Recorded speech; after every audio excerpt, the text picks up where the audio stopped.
চ্যানেলে আবার একবার স্বাগতম। আজ আমরা আপনাদেরকে দেখাবো চিল্কিগড় রাজবাড়ি। এই চিল্কিগড় রাজবাড়ি ঝাড়গ্রাম থেকে প্রায় 20 কিলোমিটার দূরে এই চিল্কিগড় রাজবাড়ি অবস্থিত। চলুন আজকে আমরা একটু রাজবাড়ির ভিতর দিকের অংশগুলো একটু ঘুরে ফিরে দেখে নিই। তো চলুন প্রথম থেকে একটু শুরু করা যাক।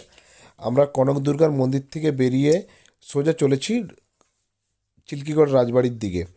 আমরা এই যে নদী দেখতে পাচ্ছি, এই নদী হচ্ছে ডুলুং নদী। এই ডুলুং নদীর তীরেই রয়েছে আমাদের মা কনকদুর্গার মন্দির। সেই ডুলুং নদী পার করে আমরা